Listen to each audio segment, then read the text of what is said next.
9/11 کا واقعہ رونما ہونے کے بعد وار آن ٹیرر کا آغاز ہو چکا تھا اور دنیا دو حصوں میں بٹ گئی، لیکن اس سب کے بیچ پاکستان ایک نہایت نازک مقام پر کھڑا تھا، نہ مکمل باخبر، نہ مکمل آزاد اور نہ ہی غیر جانبدار رہنے کی پوزیشن میں۔ امریکہ کو پاکستان سے آخر کیا چاہیے تھا؟ صرف تعاون یا مکمل تابعداری؟ پاکستان نے امریکہ کو کون سی ایسی سہولتیں دیں جن کے بغیر جنگ ممکن نہ تھی؟ جو جنرلز کارگل کی جنگ اور اس کے بعد کے نازک دنوں میں جنرل مشرف کے شانہ بشانہ کھڑے رہے، آخر وہی جنرلز اچانک کیوں راستے سے ہٹا دیے گئے؟ اور جنرل مشرف جو اسامہ بن لادن کی تلاش میں امریکہ کی مدد کرنے کو تیار نہیں تھے، وہ ایک ہی دن میں امریکہ کی تمام شرائط ماننے پر کیسے تیار ہوئے؟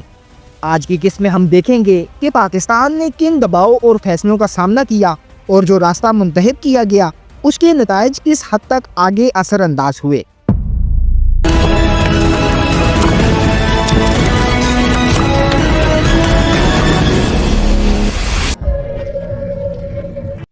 بیون احتشام کے معزز ناظرین، السلام علیکم۔ ہسٹری آف پاکستان کی ایک اور نئی ایپیسوڈ میں خوش آمدید۔ ناظرین، 9/11 کی دوپہر امریکہ میں ایک غیر معمولی ہلچل تھی۔ CIA کے ڈائریکٹر جارج ٹینٹ نے امریکی صدر جارج بش کو ایک محفوظ بینکر میں ویڈیو لنک کے ذریعے بریفنگ دی۔ ان کے مطابق امریکہ پر ہونے والے حملے القاعدہ کی باقاعدہ منصوبہ بندی اور کارروائی کا نتیجہ تھے۔ دوستوں، یہ سنتے ہی امریکی قیادت اس نتیجے پر پہنچ چکی تھی کہ افغانستان پر حملہ ناگزیر ہو چکا ہے، لیکن افغانستان پر حملے کے لیے امریکہ کو دو بڑے سہاروں کی ضرورت تھی۔ ایک افغانستان کے شمالی اتحاد کا، جس کے رہنما احمد شاہ مسعود چند دن پہلے قتل ہو چکے تھے، اور دوسرا پاکستان یعنی chief executive general Pervez Musharraf کا تعاون۔ ناظرین، دلچسپ بات یہ ہے کہ جس وقت واشنگٹن میں یہ فیصلے ہو رہے تھے، جنرل مشرف اس پوری تباہی سے لا علم کراچی میں ایک باغ کا معائنہ کر رہے تھے۔ اسی دن شام سے کچھ پہلے وہ مزار قائد پر موجود تھے جب انہیں ورلڈ ٹریڈ سینٹر سے طیارہ ٹکرانے کی ابتدائی خبر ملی، لیکن جب وہ گھر پہنچے اور ٹی وی پر مناظر دیکھے تو ان کے بقول چند لمحوں میں انہیں سب کچھ سمجھ آ گیا۔ جنرل مشرف کے مطابق یہ حملے صرف عمارتوں پر نہیں تھے، بلکہ ایک سپر پاور کی انا کو رون چکے تھے۔ وہ جان گئے تھے کہ امریکہ ایک زخمی شیر کی طرح پلٹ کر حملہ کرے گا، اور اگر ان حملوں میں القاعدہ کا ہاتھ ثابت ہوا تو نظریں سیدھا پاکستان پر آ کر رکیں گی، اور ہوا بھی بالکل ایسا ہی۔ 12 سپتمبر کی صبح پرویز مشرف کو امریکہ سے ایک فون کال موصول ہوئی۔ یہ امریکی وزیر خارجہ کولن پاول تھے، جنہوں نے دو ٹوک الفاظ میں کہا، یا تو آپ دہشت گردی کے خلاف جنگ میں ہمارے دوست ہوں گے یا دشمن، غیر جانبداری کا کوئی آپشن نہیں۔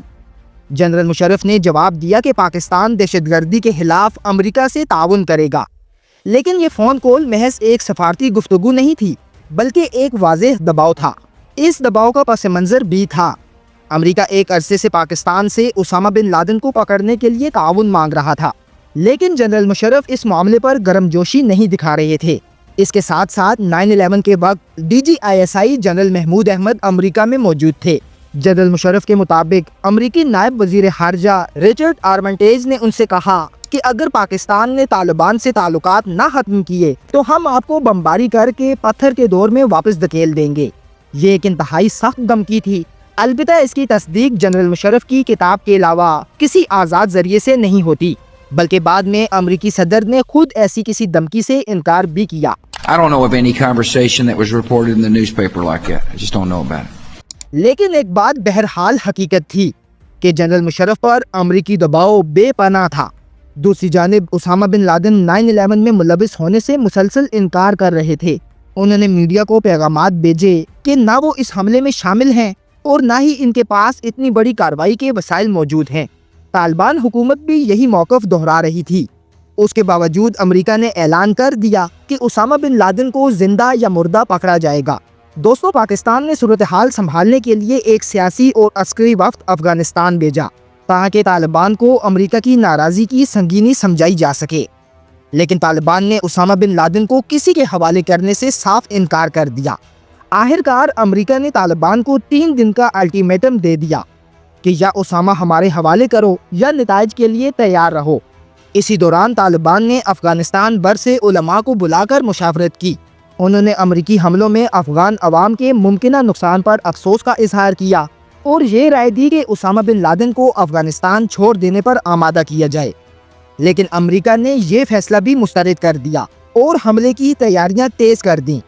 دوستوں، اسی دوران امریکی سفیر نے جنرل مشرف سے ملاقات کی اور 7 مطالبات پیش کیے، جن میں سب سے اہم پاکستان سے لاجسٹک سہولتیں اور انٹیلیجنس شیئرنگ تھی۔ جنرل مشرف نے یہ مطالبات مان لیے اور کراچی کے راستے افغانستان کو جنگی سامان پہنچانے کی اجازت دی اور جیکب آباد اور شمسی کے فضائی اڈے بھی امریکہ کے حوالے کر دیے۔ لیکن دوسری طرف ملک کے اندر حالات مختلف تھے۔ مذہبی جماعتیں شدید مخالفت پر اتر آئیں، جس سے جنرل مشرف نے قوم سے خطاب کیا اور کہا کہ یہ فیصلہ پاکستان کی سلامتی، معیشت، ایٹمی پروگرام اور کشمیر کے مفاد میں ہے۔ اس کے باوجود سڑکوں پر احتجاج شروع ہو گیا، اسامہ بن لادن کے پوسٹر بکنے لگے اور جلوسوں میں طالبان کی حمایت میں نعرے لگائے جانے لگے۔ ناظرین، ایک گیلپ سروے کے مطابق عوام کی اکثریت بھی امریکہ کا ساتھ دینے کے خلاف تھی۔ یہی نہیں، جنرل مشرف کے قریبی ساتھی DGISI جنرل محمود اور deputy chief of army staff general Muzaffar Usmani بھی ان فیصلوں سے متفق نہیں تھے۔ لیکن جس عہدے پر پرویز مشرف بیٹھے تھے، وہاں سے تصویر کچھ اور دکھائی دے رہی تھی۔ سعودی عرب، ترکی، UAE اور جاپان سب امریکہ کے ساتھ کھڑے ہو چکے تھے۔ بھارت بھی امریکہ کو مکمل تعاون کی یقین دہانی کرا رہا تھا اور سرحدوں پر جنگی مشقیں شروع کر چکا تھا۔ ادھر طالبان نے پاکستان کو کھلی اور چھپی دھمکیاں دینا شروع کر دیں، حتیٰ کہ سرحدی علاقوں میں اسلحہ بھی تقسیم کیا جانے لگا۔ ایسے میں امریکہ نے جنرل مشرف کی سیاسی پوزیشن مضبوط کرنے کے لیے کچھ عملی اقدامات کیے۔ پاکستان پر ایٹمی دھماکوں کے بعد لگنے والی پابندیاں ہٹا دی گئیں، IMF کے قرضے ری شیڈیول کیے گئے اور معیشت کو وقتی سہارا مل گیا۔ دوستوں، امریکہ نے 9/11 میں اسامہ بن لادن کے ملوث ہونے کے ثبوت بھی پاکستان کو دیے، جن کے موصول ہونے کا جنرل مشرف نے خود اعتراف کیا۔ لیکن امریکہ کی ایک خواہش پوری نہ ہو سکی۔